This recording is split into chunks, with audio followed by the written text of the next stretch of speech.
Waalaikumsalam warahmatullahi wabarakatuh. Saya Puan Suraya Fadil, berusia 50 tahun. Saya menghadapi masalah penyakit kencing manis. Saya hadapi musibah terpijak benda hanya plastik saja, tapi bengkak sebab lebih kurang kencing manis saya 18 waktu itu. Oh, baca gula. Baca gula. So apa yang terjadi, bengkak selama 5 hari dan ada nanah. Tapi doktor kata tak boleh diselamatkan satu jari kelingking. So apa yang berlaku, pindahan pula. Jadi saya ambil, balik cerita saya ambil 2 secik waktu pagi dan 2 secik di waktu malam. Apa yang berlaku dalam masa 2 minggu, muka tu makin tertutup dan Alhamdulillah 45 hari saya makan ketika dengan izin Allah asbab 45 hari dan saya dah boleh pergi ke rumah ke Abah dan Puan Zani.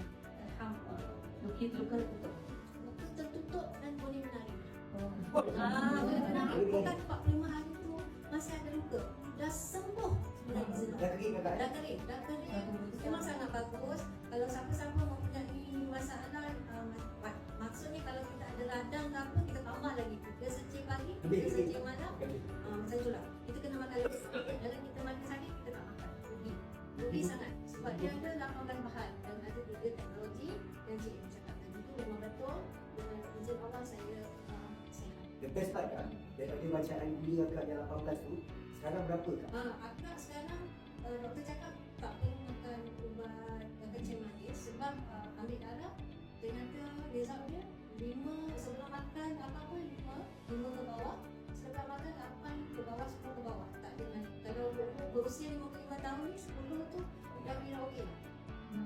Jadi saya bebas lah, bebas sebenarnya, tapi saya jaga-jaga juga lah. Saya makan 21 bulan lusa okey.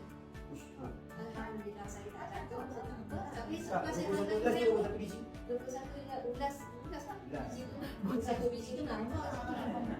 Tapi saya excited, saya tengok Wazina kira 21 bulan. Lepas tu cek besok gula? Saya makan, lepas makan gula saya makan 2 secik. Saya tak kencing-kencing malam tu. Itu sekejap pula dekat. Dekat syukur, memang betul. Kasih minum kopi orang muka. Kopi memang saya tak pernah tinggal. Selepas saya ambil menikah, saya akan minum kopi. Makan 3 ke 2 ke 4 ke. Saya turun berat badan dalam 20 kg. Saya dulu 76, sekarang dah berapa? Contoh yang paling kecil. Betul, CV pun saya nampak. Abang dengan saya 10 tahun.